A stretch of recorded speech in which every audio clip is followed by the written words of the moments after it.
labis ng uri ng pamumuno ng mga nauna ng naglingkod sa palasyo.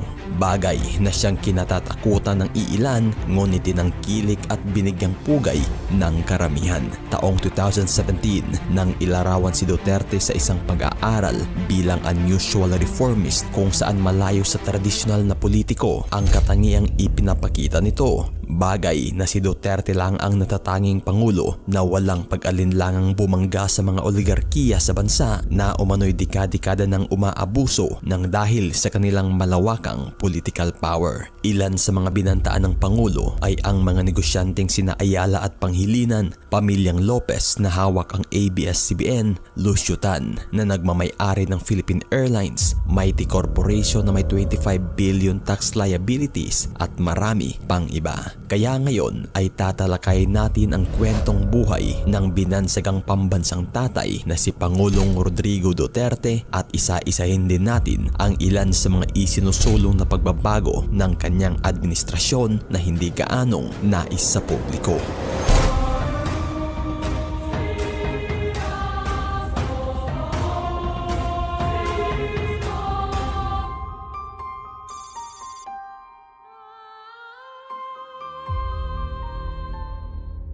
Bago pa man natin tatalakayin ang mga proyekto at batas na nagawa sa panahon ng administrasyon ni Pangulong Rodrigo Duterte, balikan na muna natin ang kwento sa kung paano nakamit ng isang tanyag na mayor ang pinakamataas na posisyon sa palasyo.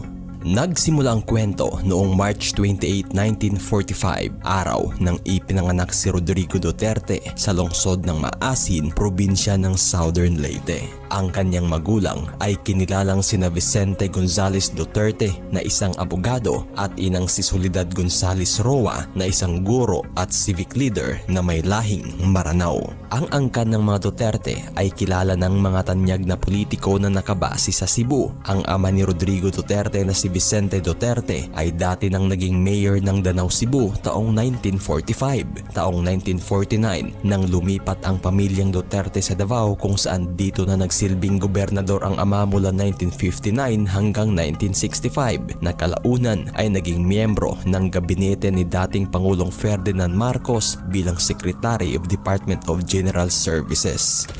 Lingkod sa publiko si Vicente Gonzales Duterte. Ang anak naman nitong si Rodrigo Duterte ay naging sakit sa ulo nila nang dahil nga ay minsan na itong naging